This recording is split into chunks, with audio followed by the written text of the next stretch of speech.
Sandra had always been a church girl. She grew up in a Christian home where her mother never missed Sunday service, and her father prayed every morning before leaving for work. Church was part of her life. It was normal, expected. But after she moved to Lagos for work, things changed. She was alone now, far from her family, and the loneliness weighed on her.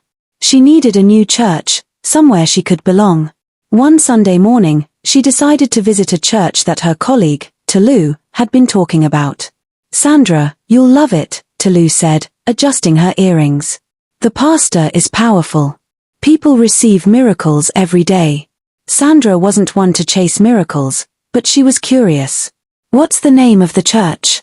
"Mountain of Fire and Revelation Ministries," Tolu said, her eyes glowing with excitement. Sandra hesitated. The name alone sounded intense.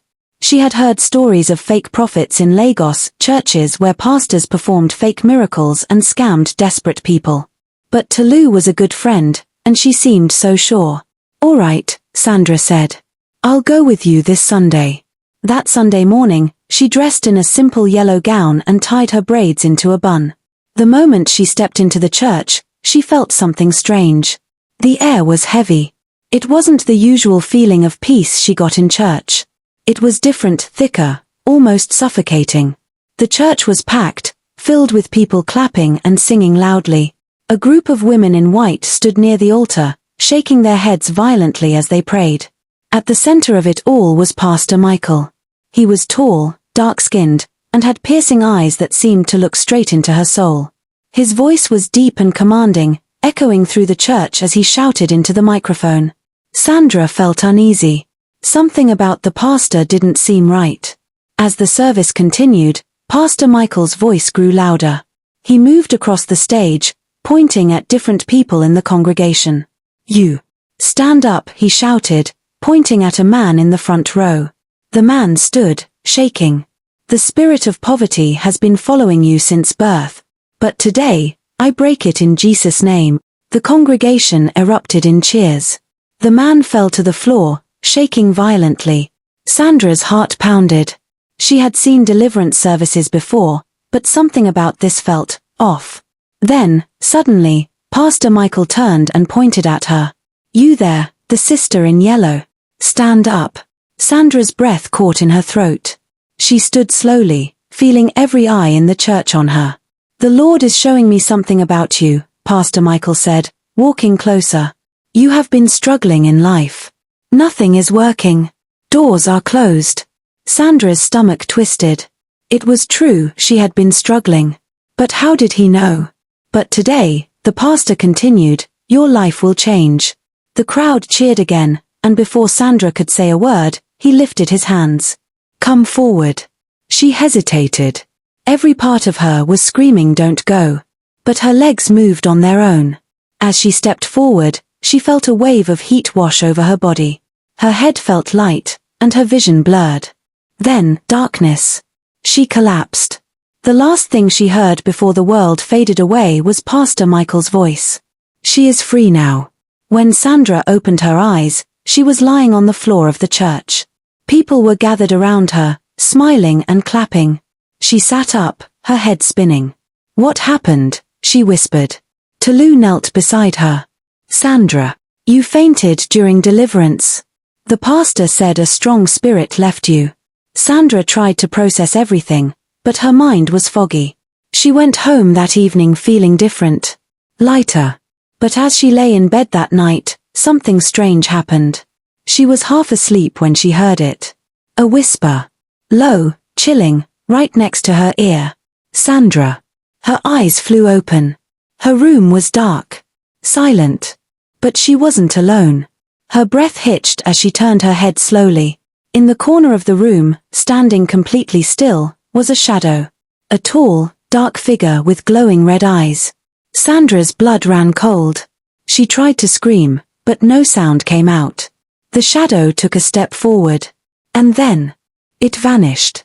Sandra sat up, gasping for air. Her heart pounded so hard she thought it would burst. What was that? She grabbed her phone and checked the time. 3 a.m. The witching hour. And deep in her soul, she knew. Something had followed her home from that church. Sandra didn't sleep for the rest of the night. She left the lights on, her eyes darting to every corner of the room. She had seen something. She wasn't crazy. By morning, she convinced herself it was just exhaustion. Maybe she had imagined the shadow. Maybe her mind was playing tricks on her.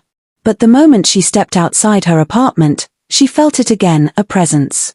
The streets of Lagos were busy as usual, with people rushing to work, buses honking, and vendors shouting prices.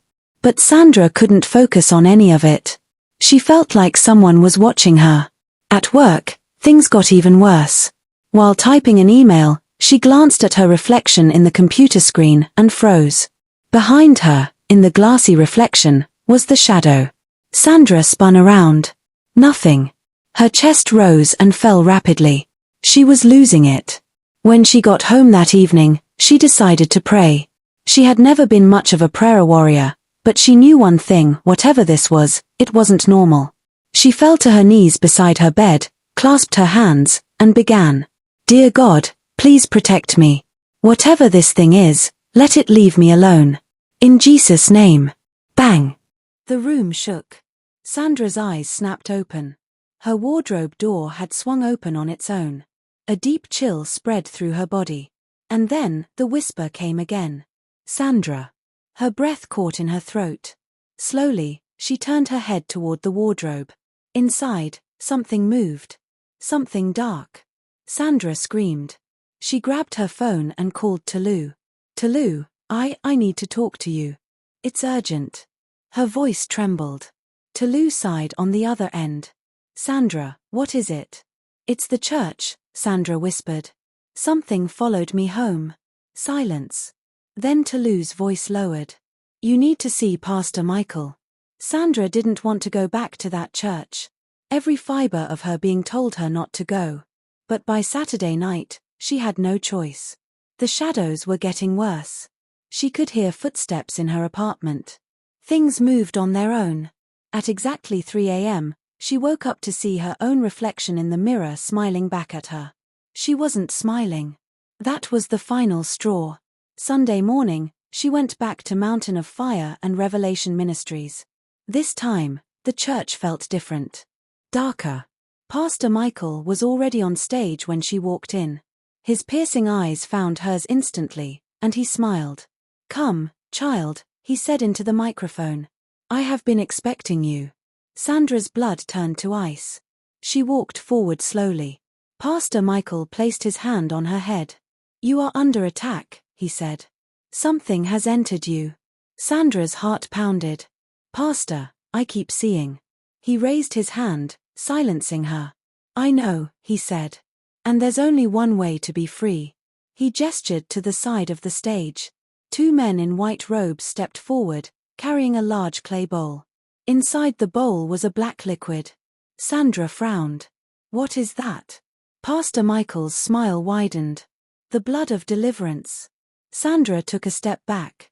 Every instinct in her body screamed run. But Pastor Michael gripped her wrist tightly. If you want to be free, he whispered, you must drink. Sandra's stomach twisted. She looked around. The congregation was watching, their faces expressionless. Like puppets. She turned back to Pastor Michael. And that's when she saw it. For the first time, she truly looked into his eyes. And she realized. They weren't human. His pupils were slitted like a snake's. Sandra's entire body locked in fear. Her mouth opened to scream. But before she could make a sound, Pastor Michael leaned in and whispered. You belong to us now. Sandra's heart slammed against her ribs. This was not a church. This was a trap. She yanked her wrist away and ran. She didn't care who was watching. She didn't care that people were gasping. All she knew was she had to get out. The doors, where were the doors?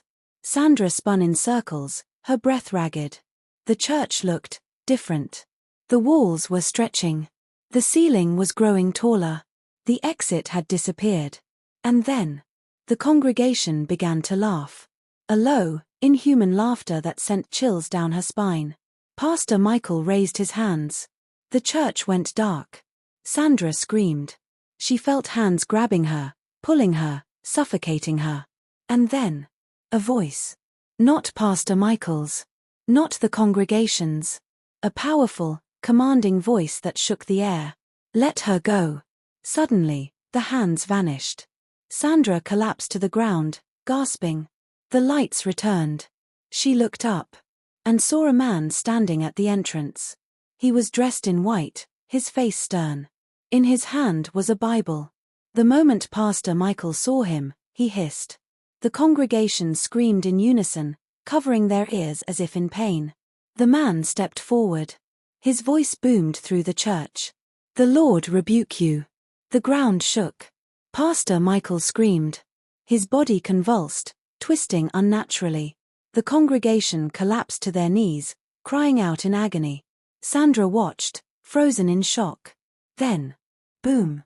The entire church exploded into light. And just like that, everything went silent. Sandra woke up outside. She was lying on the pavement, the church behind her, gone. There was nothing but an empty lot. She sat up, shaking. The man in white was gone. The people were gone. Everything was gone. Sandra's lips trembled. Had she imagined it all? No. She knew the truth. That church had been a portal. A doorway to something dark. She had barely escaped. Tears rolled down her cheeks as she whispered, "Never again." She stood up, turned around, and walked away. Far, far away. Because now, she understood. Not every church is of God. And some doors should never be open.